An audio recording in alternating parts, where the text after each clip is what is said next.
Mantan CTO Coinbase bertaruh 2 juta dolar pada kinerja Bitcoin. Sebentar saya akan sampaikan semua ini, teman-teman, semua taruhan ini. Oke, ladies and gentlemen, welcome back. Kembali lagi di Crypto Daily Indonesia Today's. Di akhir pekan ini, di hari Minggu ini, semua kalian dalam keadaan luar biasa.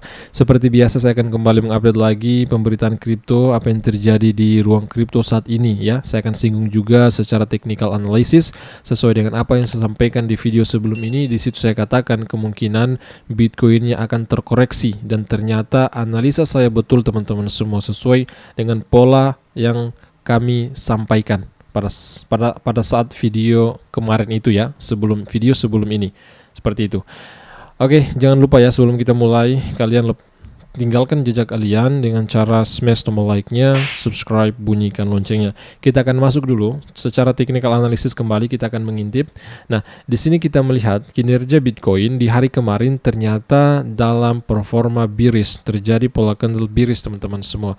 Sesuai dengan apa yang saya katakan ya, ketika kejadian seperti ini, yang kemudian juga secara RSI juga kita melihat sudah melampaui garis upper band-nya ya, garis titik-titik yang ini ya. Ya, ini kalian lihat garis titik-titik yang ini. Maka ketika sudah melewati hal tersebut ya, garis upper band ini, maka kemungkinan spekulasi pasar akan turun lagi ya. Kemungkinan besar kinerja Bitcoin itu akan turun. Ternyata analisa saya betul, dan saya pada saat itu melakukan open short, dan saya sudah closing, teman-teman, dengan profit ya lumayan, teman-teman ya. Profitnya lumayan lah, lebih dari 10% ya profit saya pada saat itu. Jika kalian ingin melihat ya tradingan kami, ikuti langsung Twitter kami. Di situ kami juga biasa mengupload, menyampaikan kepada Anda hasil tradingan future kami, seperti itu. Dan saat ini performa Bitcoin dalam pembukaan hari ini sempat menyentuh harga terendah Bitcoin. Harga terendah hari ini di low sekitar 26.900 bersumber dari TradingView. Nah, saat ini sementara berlangsung menunggu penutupan. Nah, menurut saya pribadi perspektif, jika penutupan sehari ini ya, ini di luar dari analisa fundamental, teman-teman ya. Tentunya ketika ada fundamental bagus ya, technical analysis itu biasanya tidak akurat. Biasanya seperti itu. Contohnya misalkan ada berita suatu negara mengadopsi besar-besar Bitcoin. Nah, ketika misalkan secara teknikal mendukung bahwa Bitcoin ini akan turun. Nah, biasanya ya teknikal itu akan kalah, tidak akan tidak akurat ya. Makanya penting kalian yang melakukan trading, perhatikan fundamental, kemudian teknikal juga ya. Jika fundamental tidak begitu ada yang menarik, berita-berita menarik, kemudian teknikal terbentuk, mungkin misalkan kalian menganalisa akan terjadi bearish, maka kalian bisa melakukan open short ya, dengan tentunya dengan melakukan DIOR ya, riset dulu, riset secara mandiri sebelum mengambil posisi, apakah posisi short ataupun posisi long ya. Apalagi kalau Anda yang melakukan trading future, itu resikonya sangat besar, berbeda dengan spot ya. Spot itu tergantung Anda, jika rugi mau jual atau tidak. Kalau jual pada saat keadaan rugi ya, itu keputusan Anda, berarti Anda cut loss. Jika tidak ingin rugi, jangan jual, tunggu naik baru menjualnya, seperti itu. Makanya risiko melakukan trading future itu sangat besar, teman-teman.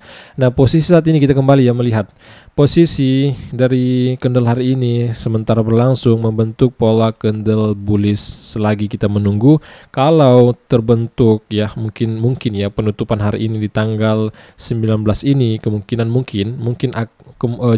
jika terbentuk pola candle bearish ya, berturut-turut 2 hari nantinya terbentuk pola bearish di tanggal 18, tanggal 19.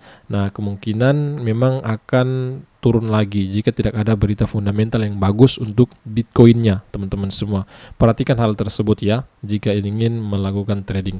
Saya pikir seperti ini updatean singkat ya untuk Bitcoinnya secara technical analysis. Kita kembali ke informasi pertama tadi, bahwa mantan CTO dari Coinbase bertaruh sekitar 2 juta dolar pada kinerja Bitcoin.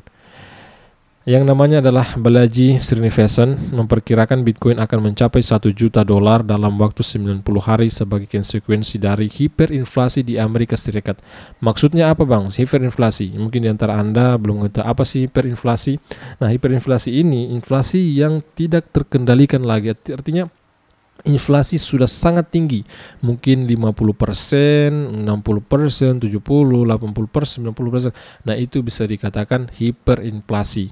Nah, mantan CTO Coinbase mengungkapkan kemungkinan ya di beberapa bulan ke depan Bitcoinnya mampu mencapai 1 juta US dollar per BTC-nya. Menurut saya pribadi ya, ini sebenarnya terlalu over juga teman-teman ya, prediksi dia. Kalau mungkin 100.000 US dollar mungkin masih, kalau menurut saya masih bisa dikatakan mungkin, tetapi mungkin 1 juta US dollar ini terlalu tinggi. Tapi kita tidak tahu jika benar-benar terjadi hiperinflasi di Amerika Serikat, nilai dolar turun tajam, kemudian trust masyarakat terhadap dolar menurun secara drastis, kemudian percaya terhadap Bitcoin, bukan hal yang tidak mungkin ya.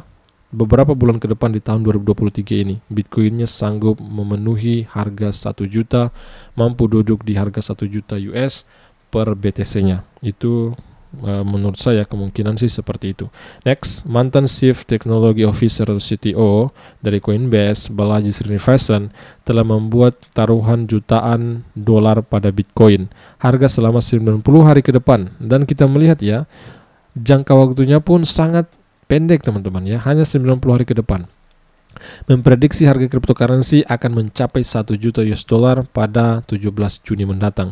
Taruhan dimulai pada 17 Maret ketika pengguna Twitter dengan nama samaran James Midlock ya, menanggapi taruhan ini, menawarkan untuk bertaruh kepada siapapun 1 juta US dollar bahwa Amerika Serikat tidak akan mengalami hiperinflasi.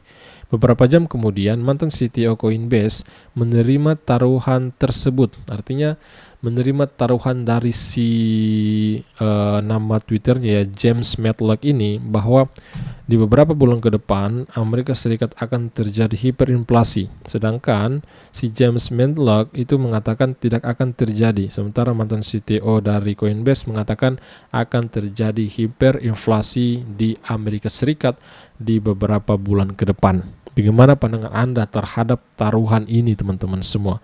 Dan apakah memang di beberapa bulan ke depan Bitcoin sanggup naik 1 juta US dollar per BTC-nya, kemudian Amerika akan mengalami hiperinflasi nantinya di beberapa bulan ke depan? Memang ada beberapa alasan dari mantan CTO Coinbase ini kenapa mengatakan demikian. Karena kita mengetahui bersama ya, krisis terjadi terhadap bank-bank ya, krisis likuiditas, teman-teman semua runtuhnya keuangan perbankan, sektor perbankan banyak yang runtuh. Maka mungkin ini alasan dia kenapa mengatakan Amerika Serikat akan terjadi hiperinflasi yang sangat besar nanti beberapa bulan ke depan, yang kemudian akan mengakibatkan harga satu Bitcoinnya bisa 1 juta US dollaran seperti itu. Dan next up, menurut beberapa studi, 186 bank ditemukan memiliki resiko serupa dengan Silicon Valley Bank. Wow, ini menurut beberapa studi teman-teman ya, bahwa ada sekitar 186 bank itu ditemukan memiliki resiko serupa dengan Silicon Valley Bank. Resiko apa? Resiko krisis likuiditas.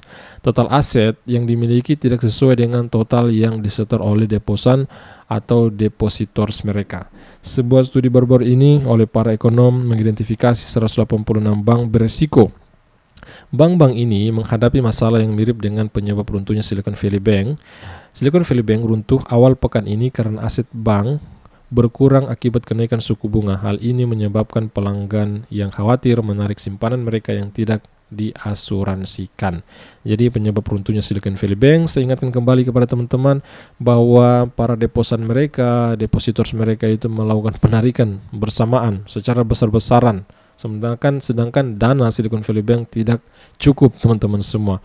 Makanya kenapa Silicon Valley Bank mengalami krisis likuiditas dan banyak orang-orang memindahkan dana mereka juga sebagian di bank-bank besar di Amerika Serikat, JP Morgan, Bank of America, Citigroup, dan lain sebagainya.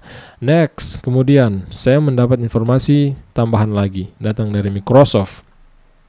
Microsoft menguji dompet kripto di browser web Kenya. Bahwa baru-baru ini kami mendapat info Microsoft ingin meluncurkan dompet kripto non-custodial ya di beberapa bulan ke depan ya, mungkin di tahun ini teman-teman. Microsoft dikatakan sedang mengerjakan dompet kripto untuk browser web Kenya. Blipping Computer, salah satu media pemberitaan ya, Blipping Computer ini media pemberitaan teknologi kurang lebih, mengatakan Microsoft telah bermitra dengan Consensus untuk menawarkan fitur crypto swap. Raksasa teknologi Microsoft. Siapa sih yang tidak kenal dengan Microsoft? Ya mungkin di antara Anda pasti kenal lah dengan Microsoft ini.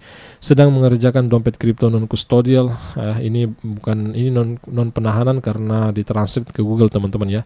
Ini adalah non custodial. Nah, apa sih Bang non custodial? Nah, non custodial ini dompet penyimpanan aset kripto dengan privasi key yang sepenuhnya dikontrol oleh pemiliknya. Artinya tidak ada pihak ketiga. Anda yang mengontrol dana Anda sendiri. Berbeda dengan custodial. Custodial itu ada pihak ketiga yang bisa mengontrol dana Anda. Seperti exchange contohnya. Kalau di Indonesia seperti Indodax, atau kripto ya, exchange terbesar contoh seperti Binance. Seperti itu teman-teman ya. Ini adalah dompet non-custodial, artinya Anda memegang kendali penuh atas dana Anda. Kami tidak akan memiliki akses ke kata sandi dan kunci pemulihan Anda. Itu tertanam di ETH, sehingga mudah digunakan tanpa memasang ekstensi apapun. Intinya berita ini bahwa si Microsoft berencana meluncurkan dompet kripto non-custodial mereka. Dan kalau kita mengintip sekilas, perkembangan global market cap mengalami biris 1,56%, di atas 1,15 triliun US, kemudian Bitcoinnya bertahan di 27 ribuan, mendekati di bawah 27 ribu ya. Di sini kita melihat 27.095 US dollar, sedikit lagi turun di bawah 27 ribu dalam keadaan bearish 1,39%.